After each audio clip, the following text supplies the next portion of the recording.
Hello friend, સ્વાગત છે તમારું મારી યુટ્યુબ ચેનલ ફાયરકો કુકિંગ ક્લાસમાં. આજે હું તમને શેર કરીશ શિયાળાની ઋતુમાં કે ઠંડીની ઋતુમાં ખાઈ શકાય તેવા લસણથી ભરપૂર ખાટા મીઠા તીખા લસણિયા ગોટાની રેસીપી.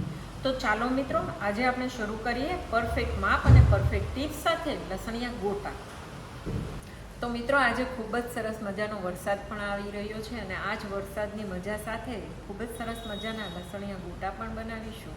તો ચાલો આજની રેસીપી શરૂ કરીએ. તો મિત્રો, લસણિયા ગોટા બનાવવા માટે મેં અહીં લીધા છે 250 ગ્રામ બાફેલા બટાકા અને તેની સાથે મસાલામાં અહીં લીધું છે મેં 1 ટેબલસ્પૂન લસણ, 1/2 ટેબલસ્પૂન આદું, 1 ટેબલસ્પૂન મરચાંની પેસ્ટ, 1/4 ટીસ્પૂન ગરમ મસાલો, 1/4 ટીસ્પૂન તજનો પાવડર.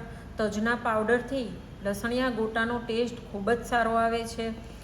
1/2 ટીસ્પૂન જેટલી વરિયાળી લીધી છે, 1/4 ટીસ્પૂન મરી પાવડર, 1/4 ટીસ્પૂન હિંગ, લીલા ધાણા 1/4 કપ, 1/4 કપ જેટલા અહીં લીધા છે મેં લીલું લસણ, લીમડાના પાન, દળેલી ખાંડ અને લીંબુનો રસ, અને સાથે જશે સ્વાદ પ્રમાણે મીઠું. મિત્રો, આજે લસણિયા ગોટા માટે હું ખૂબ જ સરસ એક ટિપ્સ તમને આપવાની છું. જો આ રીતે લસણિયા ગોટા તમે બનાવશો તો લસણનો ટેસ્ટ, આદુનો ટેસ્ટ, મરચાંનો ટેસ્ટ અને સાથે મસાલાનો ટેસ્ટ પણ ખૂબ જ સારો આવશે. અને સાથે મસાલાનો ટેસ્ટ પણ ખૂબ જ સારો આવશે. અને જે લસણિયા ગોટામાં જે ઓરિજિનલ ટેસ્ટ આવવો જોઈએ એ બધો જ ટેસ્ટ બેલેન્સ થશે અને ખૂબ જ સરસ ટેસ્ટી. તો મિત્રો, સૌપ્રથમ બટાકાવડાનો મસાલો બનાવવા માટે અહીં મેં લીધી છે વરિયાળી, અને વરિયાળીને હું થોડી અધકચરી આ રીતે ખલમાં ખાંડી લઉં છું. આનો પાવડર નથી લેવાનો, પરંતુ આ રીતે એને અધકચરી ખાંડી લેવાની છે. આનાથી વરિયાળીની સ્મેલ ખૂબ જ સારી આવશે.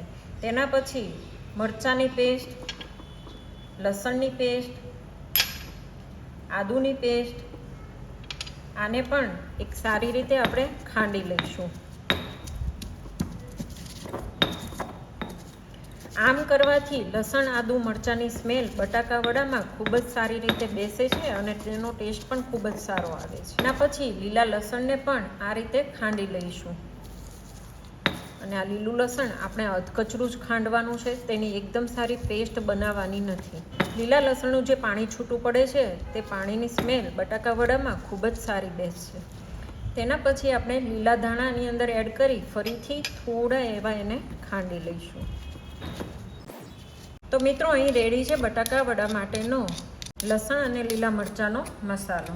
મિત્રો, અહીં આપણે એક પેનમાં 1 ટેબલસ્પૂન જેટલું તેલ લઈશું. તેલ ગરમ થાય એટલે આ મસાલાને આપણે ધીમી આંચે સાતળી લઈશું. ગેસની ફ્લેમ ધીમી રાખી, હાઈ ફ્લેમ પર સાતળવું નહીં.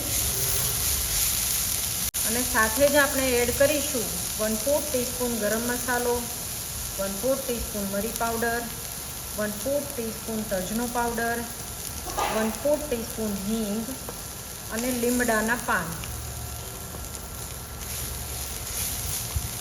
તો અહીં આ મસાલાને નોર્મલ જ સાતળવાનો છે, વધારે પડતો કૂક કરવાની જરૂર નથી. ત્યારબાદ આપણે એડ કરીશું બાફેલા ગરમ બટાકા, જેને આપણે હાથથી જ આ રીતે મેશ કરીને એડ કરવાના છે. ત્યારબાદ આની અંદર એડ કરીશું સ્વાદ પ્રમાણે મીઠું, લીંબુનો રસ, 1 લીંબુનો રસ અને 1 ચમચી જેટલી ખાંડ, અને તેને સારી રીતે મિક્સ કરી લઈશું. લસણિયા ગોટામાં ઘણા લોકોને સ્વીટ ટેસ્ટ પસંદ નથી, પરંતુ લસણિયા ગોટામાં થોડો સ્વીટ ટેસ્ટ હોય તો આ ગોટાનો ટેસ્ટ ખૂબ જ સારો આવે છે. તો જુઓ મિત્રો, અહીં ખૂબ જ સરસ મજાનો લસણિયા ગોટાનો મસાલો બનીને રેડી છે. અને હવે તેના આપણે ગોટા બનાવી લઈશું. ગોટા બનાવતી વખતે ખાસ ધ્યાન રાખવાનું છે કે જે ગોટા બનાવીએ છીએ એકદમ હળવા હાથથી આ રીતે બનાવવાના છે, દબાવીને બનાવવાના નથી. તો જુઓ મિત્રો, અહીં લસણિયા બટાકાવડા બનીને રેડી છે. ખૂબ જ સરસ એમનો ટેસ્ટ છે. તમે એક વખત ચોક્કસ ટ્રાય કરજો. અને હવે આના માટેનું ખીરું તૈયાર કરી લઈએ. તો જુઓ મિત્રો, અહીં લસણિયા બટાકાવડા બનીને રેડી છે. અને આ માપથી તમે જો બટાકાવડા બનાવશો તો મીડિયમ સાઇઝના 9 બટાકાવડા બનીને રેડી થશે. તો ચાલો મિત્રો, હવે આના માટેનું ખીરું તૈયાર કરી લઈએ. તો જુઓ મિત્રો, અહીં મેં 1 કપ જેટલો બેસન લીધો છે અને તેને ચાળીને લીધો છે. ચાળીને લેવું ખૂબ જ જરૂર છે, કારણ કે તેની અંદર લમ્સ પડશે તો તમને ગોટા બનાવવામાં મજા નહીં આવે. તો અહીં 1 કપ બેસનની સાથે મેં લીધી છે 1/4 ટીસ્પૂન હિંગ અને સ્વાદ પ્રમાણે મીઠું. ધીરે ધીરે પાણી એડ કરતા જઈ અને બેટર રેડી કરવાનું છે. બેટર બનાવતી વખતે ખાસ ધ્યાન રાખવાનું છે કે પહેલેથી જ પાણી વધારે એડ કરવાનું નથી.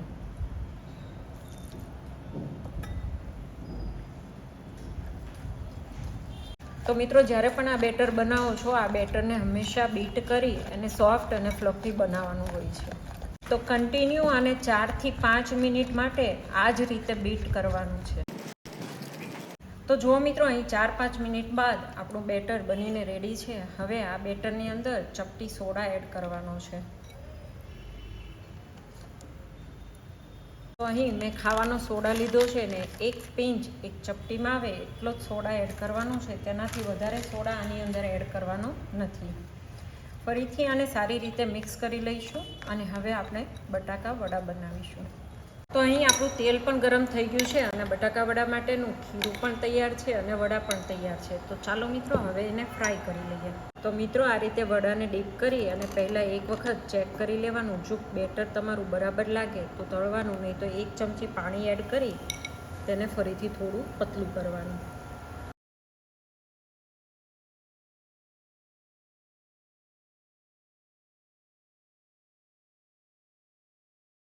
વડા તળતી વખતે ગેસની ફ્લેમ સ્લો ટુ મીડિયમ રાખવાની છે. હાઈ ફ્લેમ પર કે સ્લો ફ્લેમ પર ક્યારેય તળવા નહીં. તો અહીં આપણા બટાકા વડા તળાઈને રેડી થઈ ગયા છે અને બાકીના વડા પણ તળી લઈશું.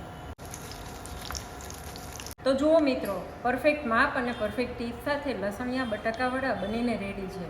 તો આ રેસીપી ચોક્કસથી ટ્રાય કરજો અને જો તમને સારી લાગે તો લાઇક, શેર અને સબસ્ક્રાઈબ કરજો.